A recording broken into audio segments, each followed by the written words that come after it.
하루하루가 안전하기 위해서는 안전을 지키는 모두의 노력이 필요합니다.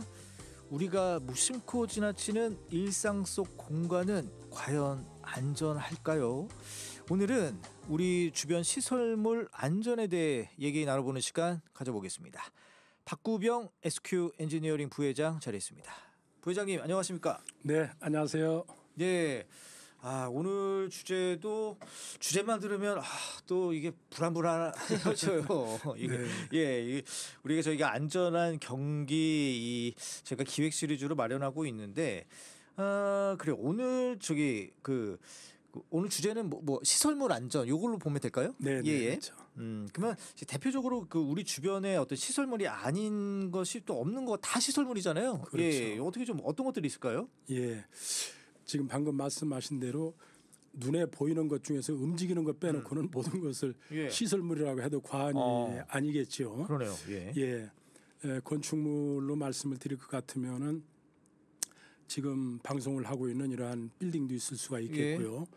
또 아파트를 포함한 공동주택, 또 공항, 터미널, 병원, 학교, 역사, 또 발전소, 업무용 빌딩 뭐 이런 것들이 다 건축물에 속하는 시설이 되겠고요. 또 토목 시설물로는 뭐 교량이라든지 도로, 터널, 또 항만 시설, 옹벽이라든지 축대 이런 것들이 다 이제 토목 시설물에 속하고요. 또 우리가 이제 주변에서 늘 접합니다마는 옹벽 비탈면, 또 그늘막이도 시설물에 속하고요. 또 둘레길에 데크 시설 이런 것도 시설물에 속하죠. 그렇죠. 그러니까 뭐 한두 가지가 아니고 너무 많습니다. 네. 방금 이제 그늘막 말씀하셨지만 그 건널목에 있는 그거 말씀하신 거잖아요. 네. 그게 진짜 계속 서 있을 거라는 보장은 또 없잖아요. 순간적으로 접힐 수도 있고요. 그러니까요, 말이에요. 날아갈 수도 있고 그렇죠. 참, 햇빛 피하려다가 정말 사고 당할 수도 있을 것 같아요. 아니 최근에 좀 지방에 있었던 야구장이죠. 그 야구장 외장재가 좀 떨어져가지고 구경 오신 관객이 숨지는 사고도 있어서 이 붕괴 사고, 낙하물 사고 이런 게 참 불안한데. 어떻게 부회장님 요 현장에서 보시기에 우리나라 이 시설물 안전 수준 좀 어느 정도 될까요? 네. 뉴스 중에서 빼놓지 않는 것이 사고 소식에 또 그 하나인 것 같아요. 사건 사고 소식에 항상 들어가는 메뉴죠. 예, 그렇죠. 대표적인 게 화재죠. 우리나라 시설 안전 수준은 크게 두 가지로 좀 생각해 볼 수가 있겠는데요. 객관적인 안전 수준이 있겠고 우리가 또 체감할 수 있는 체감 안전 수준이 있는데 우리 안전 체감 수준은 솔직히 해서 낮다라고 봐야 되겠습니다. 낮다. 아래다. 그러니까 위험한 것으로 느낀다라는 얘기죠. 왜 그러냐면은 대형 사고가 사회적인 이슈를 일으키다 보니까 체감할 수 있는 안전 수준은 상당히 무서운 거예요. 이거 많은 분들이 두려워하는 거예요. 길 가다가 다칠 거 아니야? 이렇게 두려움을 갖고 있다. 그러나 이제 객관적인 수준은 상당히 높다라고 봐야 됩니다. B등급 정도가 되는데요. 그러니까 수치상으로는 상당히 괜찮다. 80점 정도가 되지요. 이런 것들은 이제 상대적인 비교를 해볼 수가 있는데 미국보다도 객관적인 수준에서는 상당히 양호한 수준에 속하고요. 중국보다는 뭐 말할 수 없는 우수하다 이렇게 볼 수가 있겠습니다. 그러니까 여튼 다른 나라의 선진국이라고 할 수 있는 나라들에 비해서도 수치상으로는 안전하지만 하지만 어떤 정서상 느끼기에는 좀 불안하게 느끼시는 분들이 많다. 그렇습니다. 그래요. 그러면 요거 지금 평소에 우리 시설물이 안전한지 아닌지 이렇게 생각하고 다니시는 것도 스트레스일 것 같아요. 길 가다가 못 떨어지는 거 아니야 계속 쳐다보고 다닐 수도 없는 건데 근데 또 일각에서는 이 시설물 안전 불감증이 문제다라고 지적하는 사람들도 많습니다. 그렇죠. 어떻게 보십니까? 시설물에 대해서 신뢰하는 것은 좋은 현상이죠. 그러나 막연한 신뢰는 대가를 치를 수 있다라는 거죠. 그래서 위험한 상황을 보고 위험한 내용을 인지하고도 그냥 지나친다면은 이게 이제 안전 불감증이라는 거죠.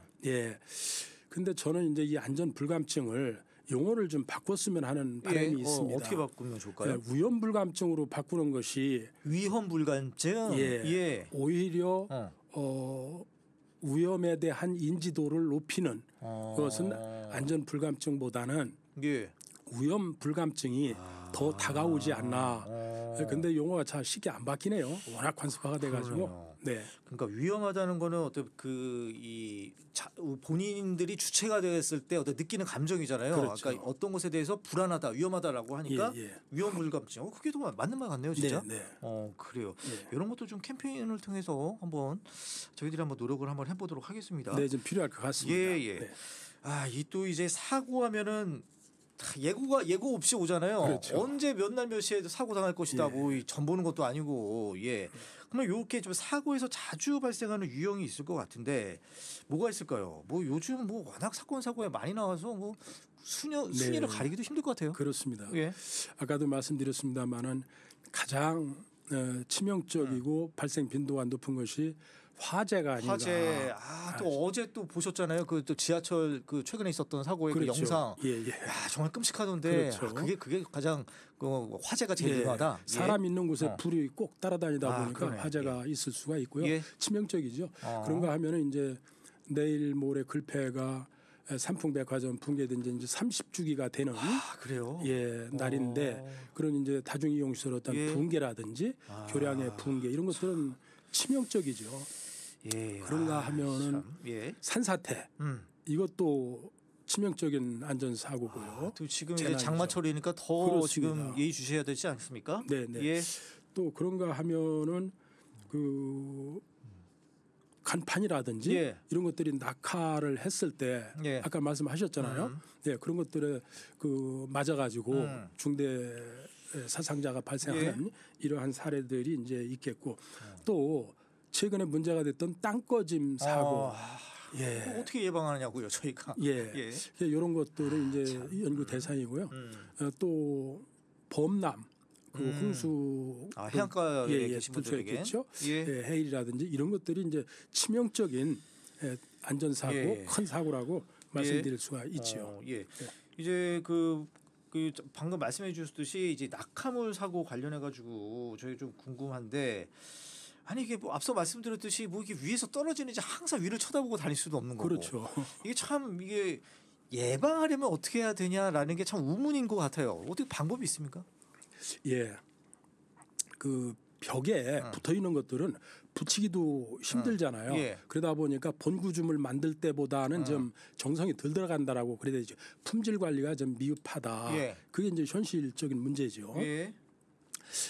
또 외부의 간판이라든지 부착물들은 사계절 변화에 상당히 민감하죠. 그렇죠. 실내에 있는 그런 시설보다는 뭐 비 내리고 바람 불고 하니까. 그러다 보니까 이제 노화가 쉽게 되는 거죠. 그래서 이제 부착물이 쉽게 열화된다든지 그러다 보면은 작은 충격이라든지 바람 이런 것들에 이제 낙하가 되는데 이런 것들을 좀 방지하기 위한 방법이라면은 저는 개인적으로 돌출 간판 대신에 납작한 그 판넬형 간판 있지 않습니까?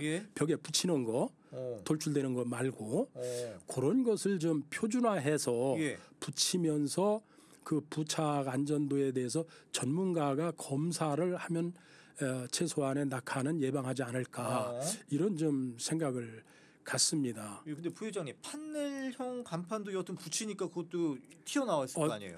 이제 많이 튀어나오면 뭐 한 15cm 정도. 지금의 우리가 알고 있는 그 큰 간판하고는 차원이 다른가요? 그렇죠. 예를 들어서 이제 소추구 같은 서울에 예입니다만은 소추구 같은 경우는 빌딩에 보시면은 돌출된 것은 찾아보기가 어렵고요. 다 벽에 밀착이 되어 있는 그런 그러면은 바람 불어도 영향을 덜 받거든요. 그래서 이러한 좀 간판의 형태의 변화 이런 것도 좀 필요하다 이렇게 보고요.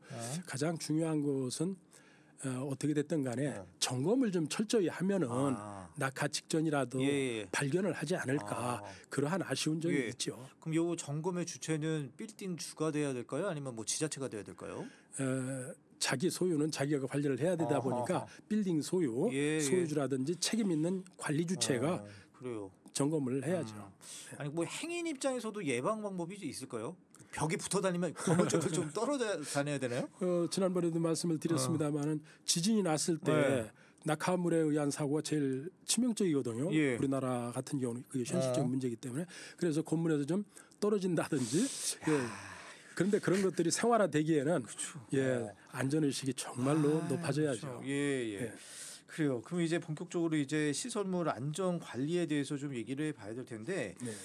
그러니까 얼마나 시설물 안전 관리가 체계화돼 있느냐 이게 좀 중요할 것 같습니다. 그렇습니다. 근데 보니까 이게 뭐 1종, 2종, 3종 이렇게 구분하는 것 같아요. 예. 기준이 뭡니까? 이런 제도 생긴 것도 이제 성수대교가 삼풍백화점 무너지고 나서 시설물의 안전 유지 관련 특별법이라고 그러는데요. 약해서 시설 안전법이라고 하는데 이 법이 만들어지면서 이제 이런 제도가 생긴 거죠. 예를 든다면은 이제 규모가 크다든지 또 사고가 났을 때 그 피해 규모가 클 것이라고 예상이 되고 사회적 기능을 마비시키는 그 정도에 따라서 1종, 2종, 3종을 구분을 하는데요. 1종은 주로 규모가 큰 시설 그리고 중요도가 있고 2종 시설은 그보다는 조금 낮은 중규모 수준의 시설들 그리고 3종은 이제 작지만은 기간이 오래됐다든지 이런 시설을 주로 선정해서 1, 2, 3종 구분해서 제도적으로 관리를 하고 있죠. 그럼 좀 건축물을 구체적으로 얘기해 주시면 더 이해가 쉬울 것 같아요. 한번 1종, 2종, 3종 한번 나눠 주십시오. 건축물에서 1종은 우선 층수로 말씀을 드리면 21층 이상 건축물은 다 1종입니다. 요즘 지어지는 뭐 신식 아파트 정도, 그렇습니다. 주상복합 뭐 이상. 그리고 면적으로는 연면적이라고 그러는데요. 한 건물의 연면적이 5만 제곱미터 이상이면 1종이에요. 5만 제곱하니까 지금 감은 안 잡히는데 여튼 크다. 크죠. 한 17,000평 정도. 17,000평. 되는 거고요. 그 다음에 2종 시설은 16층 이상서부터 21층 미만. 일반적인 아파트네요. 그렇습니다. 뭐 예전에 지어진. 보통 이제 아파트들이고요. 면적으로는 3만 제곱미터 한 동이. 그런 것들을 2종. 1종과 2종이 많이 차이 나네요. 많이 차이 나죠. 그 다음에 3종은 이제 5층 이상 15층 미만으로 건립 기간이 15년이 지난 시설들 이런 것들을 이제 3종으로 하고 있고요. 참고적으로 우리 이제 이 경인 OBS 빌딩 같은 경우는 건축물 안전법에 의해서 주기적으로 점검을 하고 있죠. 하고 계시지 아세요? 그래요. 이거 안전합니까 저희들은? 근무하게? 우리 OBS 라디오 근무하시는 분은 아무런 걱정 없이 그냥 일에만 매진하면 된다. 워낙 관리 주체가 관심을 갖고 잘 하는 것으로 그렇게 파악을 하고 있습니다. 그러세요. 그럼 시간 되시면 저희 우리 부천도 한번 가주세요. 저희 TV도. 시간 되면 한번 하겠습니다. 우리 직원들 열심히 일하도록 안전하게. 불러주십시오. 그럼 시설물 안전 등급 요것도 보니까 뭐 등급이 매겨져 있어요. 이건 좀 알파벳으로 되어 있습니다. 이거 어떻게 저희가 해석해야 됩니까? 아까 우리나라 안전 수준을 전문가들은 이제 객관화해서 숫자적으로 80점 이상? 80점 이상이라고 했지 않습니까? 그하고 이제 유사한 등급인데요. A 등급은 점수로 말하면 90점 이상을 줄 수가 있겠고 B 등급은 80점, C 등급 70점 이런 건데요. A 등급은 가장 좋은 상태입니다. 저희 뭐 우리 대학교에서 등급 점수 받는 거랑 비슷하네요. 우수한 시설이에요. 뭐 신축한 지 얼마 되지 않는다든지 오래됐지만은 결함이 전혀 없는 이런 것을 A 등급이라고 하고요. B 등급은 양호한 시설이다. 뭐 괜찮아 이 정도면. C 등급은 이제 보통 수준. 봐줄 수 있어. 그렇습니다. D 등급은 좀 미흡하다. 좀만 손 보면 그래도 괜찮겠네. 그리고 2 등급은 이제 불량한 거죠. 진짜 위험한 거. 그래서 재건축을 해야 된다든지 이런 판단을 좀 해야 되겠죠. 그럼 지금 재건축 이거 좀 다른 질문이긴 한데 그 재건축이 뭐 금방 되는 게 아니잖아요. 그렇죠. 안전진단에서 요거를 판단할 텐데 그럼 재건축이 진행되는 동안 막 거기에 계신 분들은 재건축 된다고 막 좋아하시잖아요. 사실은 좋아할 게 아니네요. 이게 위험하잖아요. 사실은 저희들이 이제 이렇게 가다 보면은 아파트 벽에 안전진단 통과 경축 이렇게 써붙였지 않습니까? 경축이 아니네. 참 한심한 일이네요. 이게 서글프고 한심한 일이지요. 시설을 오래 쓸수록 좋다라고 그래서 우리 시설은 40년 썼지만은 이상이 없습니다. 안전합니다. 축하해 주세요. 이런 문구가 붙어야 되는데 많이 낡아서 재건축을 한다라는 것을 환영하는 경제성만 생각하는 이 논리는 예. 좀 멀리했으면 좋겠습니다. 아니 그러면 요거 좀 뭐 관련해서 더 여쭤보면 이거 그러면 빨리 이 뭐 재건축 이런 거를 속도를 내야 되는 차원도 문제가 크네요. 빨리 해야 되겠네요. 우리 안전을 위해서라도. 그렇죠. 마냥 기다리는 게 아니라. 네, 그래서 재건축은 경제성도 좋지만은 그 안전 사고를 예방하는 아주 중요한 수단 중에 하나입니다. 예, 그렇군요. 알겠습니다. 그 부회장님, 지금 저희가 우리 굿모닝 초대석 저희가 예방이 안전이다. 그래서 굿모닝 OBS와 함께하는 기획 시리즈 안전한 경기로 꾸려가고 있습니다. 오늘은 박구병 SQ 엔지니어링 부회장님과 함께 관련해서 얘기를 듣고 있는데 이 안전 등급이 미흡하다고 받게 되는 경우 아까 말씀하신 D 등급이나 E 등급 네. 이런 거 많이 받게 되면 어떻게 그 건물주라든지 어떻게 조치를 바로바로 합니까? 아니면 그냥 슬쩍슬쩍 넘어갑니까 이거? 예. 질문 속에 답을 아시는 것 같은데요. 그래요? 살짝 넘어가는 것 같습니다. 근데 이제 공공시설은 D등급, E등급 시설은 이제는 거의 없습니다. 워낙 이제 관리를 잘 하기 때문에요.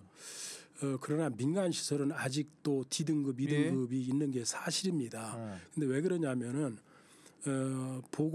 보수 보강을 하기 위해서는 적지 않은 예산이 필요하거든요. 그렇죠. 그런데 저희도 우리 병원 가서 그 건강검진 그렇죠.